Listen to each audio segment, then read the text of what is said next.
now listening to a Purple Crayon Productions broadcast.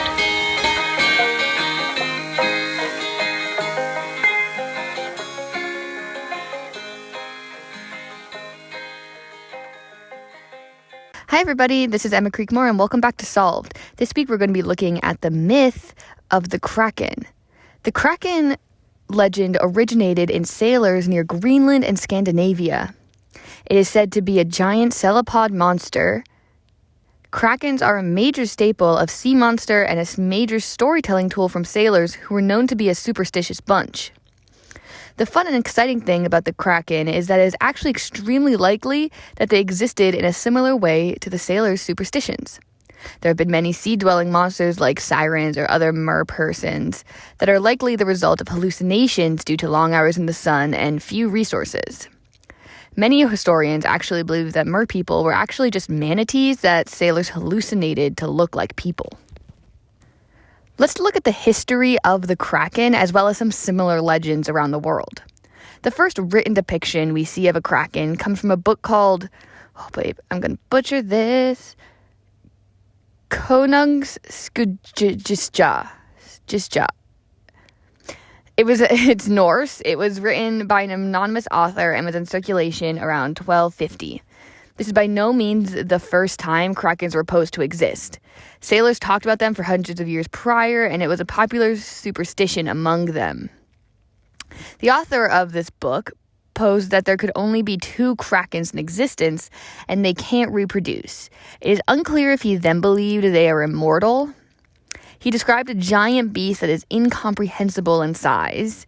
These Krakens posed a threat as they would come attack ships and curl around the ship and break the ship, resulting in the disappearance of that ship and its sailors.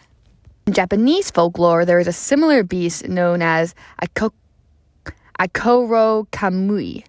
It originated in Ainu folklore specifically and has been said to live in Funka Bay in Hokkaido. Appearance is extremely similar to that of the Kraken. The beast has been adopted into the Shinto religion and has become a minor kami or holy spirit in the religion.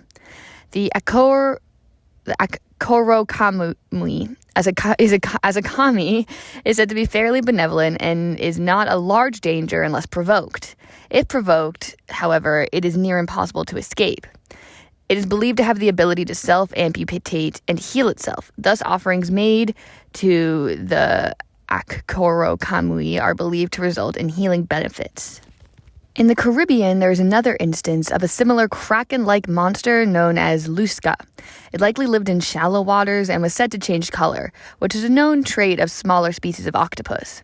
However, there isn't much information on the Lusca, and it bears few similarities to the Kraken other than them both being giant cephalopod monsters of folklore. So let's talk about what these might be. It is actually extremely likely that the Kraken and other deep-sea cephalopod monsters are a species of squid known as the giant squid.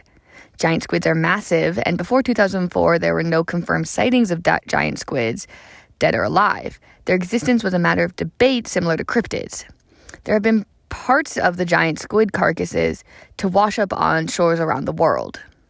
Till 2004, there were only parts of the giant squids had been found, like a massive tentacle or a beak, but in 2004, a mostly intact carcass was found in the Falkland Islands. It's been since dubbed Archie and was sent to the National History Museum in London for examination and studying.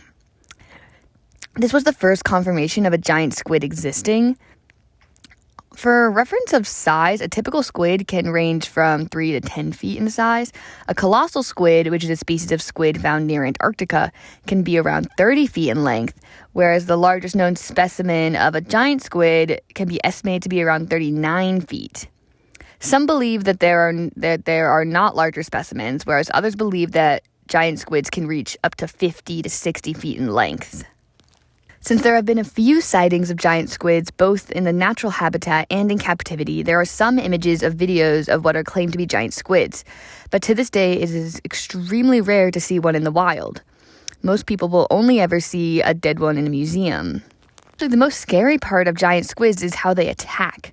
The only known predators of giant squids are sperm whales, so they don't attack frequently. And the way that they are believed to attack is that they will curl their body around the sperm whale and extremely quickly drag the whale to the bottom of the ocean, where the pressure difference is enough to kill the whale. It seems plausible that a ship would be mistaken for a whale, and a giant squid will attempt to attack it as a precautionary measure to avoid being eaten. This would explain many of the Kraken myths of them swallowing ships whole. So Krakens are giant squids, whatever it is, they're scary. And I don't really want to see one. But they were a cool myth, legend, or cryptid that has only been recently proved to be a real thing. Until next time, folks, this was Solved. Cryptid Girl Summer!